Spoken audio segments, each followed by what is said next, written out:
हम देखेंगे हम लोग यहाँ पे प्रेशर। प्रेशर क्या होता है, फोर्स पढ़ चुके हैं, प्रेशर है। देखिए प्रेशर क्या होता है, a force acting unit area per unit area, a force acting on per unit area of surface is called as pressure.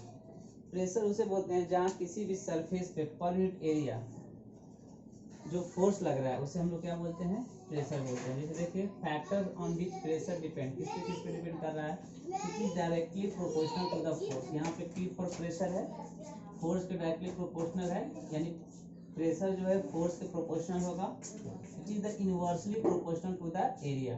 देखिए इनवर्सली प्रोपोर्शनल, F प्रोपोर्शनल 1 में A हो गया। फॉर्मूला बनेगा pressure equal to force upon में area, मतलब कि pressure जो है फोर्स के प्रोपोर्शनल है और एरिया के इनवर्सली प्रोपोर्शनल है, यानी P equal to F by A। अगर जैसे हम ये समझ सकते हैं कि P प्रोपोर्शनल F है, अगर हम फोर्स को बढ़ाएंगे, इंक्रीज करेंगे तब प्रेशर भी इंक्रीज होगा क्योंकि प्रोपोर्शनल होता है। ये अगर इंक्रीज करेगा प्रोपोर्शनल में तो ये भी इंक्रीज करेगा, ये अगर डिक्रीज करेगा तो ये भी डिक्रीज करेगा। यानी फाइनली हम ये कह सकते हैं कि अगर किसी चीज़ पे हम अगर फोर्स बढ़ाते हैं तो प्रेशर क्या होगा, बढ़ेगा। फोर्स कम करेंगे तो प्रेशर क्या होगा, कम होगा। अच्छा, P प्रोपोर्शनल 1 अपॉन में A, इनवर्सली प्रोपोर्शनल है, 1 बाई A है। जब इनवर्सली प्रोपोर्शनल है तो ये अगर इंक्रीज होगा तो ये क्या होता है, जस्ट इसका उल्टा डिक्रीज होगा। ये अगर डिक्रीज होगा तो ये क्या होगा, इंक्रीज होगा। यानी हम ये कह सकते हैं अगर एरिया बढ़ेगा तो प्रेशर क्या होगा, कम होगा। एरिया कम होगा तो प्रेशर क्या होगा, ज़्यादा होगा। रीज़न क्यों, क्योंकि ये इनवर्सली प्रोपोर्शनल है। तो यहाँ पे हमारा फार्मूला बनकर आया है pressure equal to force upon में एरिया, यानी P equal to F upon में A। तो सिंपल कोई पूछेगा व्हाट इज द फोर्स, तो व्हाट इज द प्रेशर, तो force per unit area is called as pressure. अब यूनिट देखते हैं प्रेशर का, इसे SI unit of pressure. Pressure का SI यूनिट देखिए, प्रेशर का जो SI यूनिट होता है वो पास्कल बोलते हैं। क्या होता है, पास्कल, PASCAL, पास्कल। शॉर्टकट में इसको PA भी बोलते हैं, पास्कल। अच्छा, एक और यूनिट भी हो सकता है। फोर्स यूनिट क्या होता है, फोर्स का जैसे P equal to F upon में A है, तो फोर्स यूनिट मैंने पढ़ा था न्यूटन, और एरिया का हो जाएगा मीटर स्क्वायर। हम बोल सकते हैं कि न्यूटन पर मीटर स्क्वायर। अनदर क्या है, यूनिट है किसका, प्रेशर का। तो 1 पास्कल इक्वल टू 1 न्यूटन पर, यानी इच 1 मीटर स्क्वायर, यानी न्यूटन ये हो गया और मीटर स्क्वायर अपॉन में हो गया, यानी 1 पास्कल जो होगा वो इक्वल टू होगा 1 न्यूटन पर मीटर स्क्वायर के बराबर।